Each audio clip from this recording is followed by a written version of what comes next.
Makin lo besar, lo akan semakin sadar bahwa akan ada beberapa orang yang membenci lo bukan karena lo jahat ke mereka, tapi karena kebahagiaan lo menyakiti hati mereka.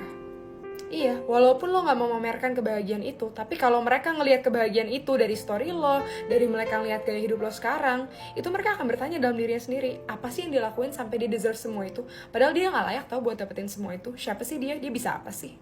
Dan ini yang akan ngebuat mereka pelan-pelan ngejauhin lo. Padahal lo gak ngelakuin apapun yang jahat ke mereka, lo bahkan gak punya salah ke mereka, tapi hanya karena kebahagiaan lo menyakiti hati mereka, yang pada dasarnya kebahagiaan lo juga tidak mengambil jatah kebahagiaan mereka sama sekali. Lo makin kaya, mereka gak makin miskin. Lo makin bahagia, mereka juga gak akan makin sedih. Tapi akan ada beberapa orang yang bertanya-tanya dalam dirinya sendiri karena mereka unconsciously ngebandingin diri mereka sama lo. Dan itu yang akhirnya ngebuat mereka jadi benci lo.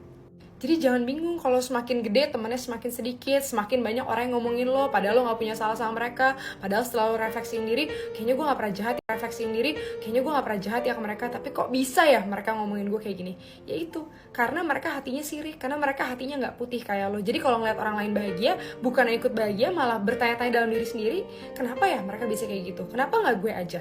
Dan mereka malah jadi insecure, akhirnya mereka jadi ya ngomongin lo di belakang, membenci lo.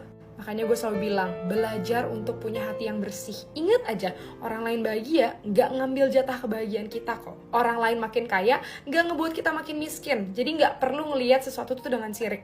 Karena justru ketika lo sirik dan ngerasa dia gak deserve semua itu, yang deserve semua itu gue, lo ngerasa iri dengan kehidupan orang lain, cenderung bandingin diri dengan orang lain, disitulah rezeki lo sendiri terhambat. Karena ulah lo sendiri, bukan karena ulah orang lain.